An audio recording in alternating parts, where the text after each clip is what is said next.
Hello bachcho, so let's read this question. The question is, at what height from the surface of earth the gravitational potential and the value of small g are minus 5 into 10 to the power 7 joule per kg and 6 meter per second square respectively. Take radius of earth as 6400 kilometer and 4 options are given. So basically question में हमसे क्या कह रहे हैं कि अर्थ की surface से कितनी हाइट पर हमारा ग्रेविटेशनल पोटेंशियल की वैल्यू जो है वो माइनस 5.4 इंटू 10 टू पावर 7 होना चाहिए, और जो स्मॉल जी जो कि एक्सलेशन ड्यू टू ग्रेविटी है उसकी वैल्यू हमारा 6 मीटर पर सेकंड होना चाहिए कितनी सरफेस के ऊपर। तो और 4 ऑप्शंस दे रखे हैं उस वैल्यू के लिए। So let's write our key concept in this question. Key concept है जो हमारा वो है हमारा gravitational potential energy, sorry gravitational potential at height h, ठीक है, and acceleration due to gravity at height h. So this v you can call it gravitational potential v. It will be given by capital G into capital M upon r plus h, ठीक है, ये हमारा gravitational potential है।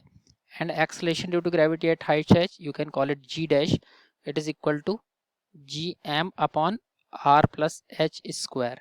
अब यहाँ पर r जो है वो हमारी अर्थ की रेडियस है, m जो है अर्थ का मास है, कैपिटल G जो है acceleration due to universal gravitation constant है, h जो है वो हाइट ऑफ द सरफेस है, लेकिन जो हाइट है जो कि हमें निकालनी है अर्थ की सरफेस से, ठीक है। So now let's put the values according to the given questions. जो भी हमको वैल्यूज दे रखी है हम लोग को वो वैल्यूज पुट करते हैं हम लोग।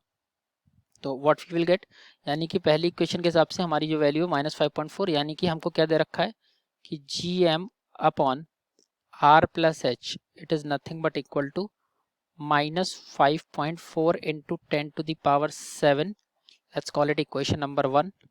और जो इक्वेशन नंबर 2 है gm, क्वेश्चन नंबर 2 है that is gm upon r plus h का square, it is nothing but 6 metre per second square, it is 6 metre per second square. तो हम लोग एक काम करते हैं, इक्वेशन 1 को इक्वेशन 2 से डिवाइड करते हैं तो हमें क्या मिलेगा, हमें मिलेगा gm upon r plus h, we will get gm upon r plus h upon में gm upon r plus h का whole square, it is equal to the -5.4 into 10 to the power 7, it is equal to -5.4 into 10 to the power 7 upon 6। तो ये cut जाएगा 0.9 times में, 0.9 times में gm and gm will get cancel out, और ये जब हम लोग कैलकुलेशन करें तो r प्लस एच से कि स्क्वायर खत्म हो जाएगा, यानी कि सारा जब शफलिंग करेंगे तो we will get r plus H it is equal to the, r plus H it is equal to the 0.9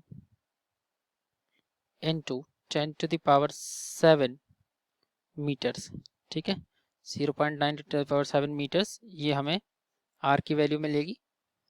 so one more thing, यहाँ पर हमारा जो फॉर्मूला होता है वहाँ पर हम लोग यहाँ पर माइनस कंसिडर करते हैं पोटेंशियल के लिए। सो यहाँ पर हमारा जो पोटेंशियल होगा that will be taking minus here, ठीक है, तो यहाँ पर भी हमारा फिर माइनस आना चाहिए, यहाँ पर भी माइनस आना चाहिए, तो ये माइनस और ये माइनस भी कैंसिल आउट हो जाएगा, तो यहाँ पर अल्टीमेटली प्लस ही बचेगा, ठीक है। तो बस अब इसको हम लोग अगर मीटर्स में कन्वर्ट करें, किलोमीटर्स में कन्वर्ट करें, तो इसको हम लोग लिख सकते हैं 9000 किलो, इसको हम लोग ये एक चीज़ भी लिख सकते हैं, इसको जब हम लोग सॉल्व कर रहे हैं तो अगर हम लोगों ने स्क्वायर रूट ले लिया तो हमको क्या मिलेगा, यहाँ पर r प्लस एच की जो वैल्यू मिल रही है वो हमको मिल रही है 0.9 into 10 to the power 7 metres. इसको अगर हम लोग किलोमीटर में लिखें तो किलोमीटर में हम लोग इसको लिख सकते हैं 9000, इसको हम लोग ऐसे लिख सकते हैं 0.9 into 10 to the power 4 into 10 to power 3, तो 10 टू पावर 4 से हमारा ये 9000 हो जाएगा, और 10 टू पावर 3 लिखेंगे तो मीटर से किलोमीटर में चेंज कर लिया, इतना वैल्यू आएगा ये। अब बस h इज इक्वल टू कितना आएगा 9000 माइनस अर्थ का radius which was nothing but 6400 kilometres, solve करके यानी कि जो वैल्यू ऑफ h आएगी वो आएगी हमारी 2600 किलोमीटर, यानी कि इतनी हाइट पर हमारा पोटेंशियल ऑफ ग्रेविटी ये होगा, which is option number A. So we can say option A is correct, option A is correct. Option A is correct in this particular question. So I hope you have understood this.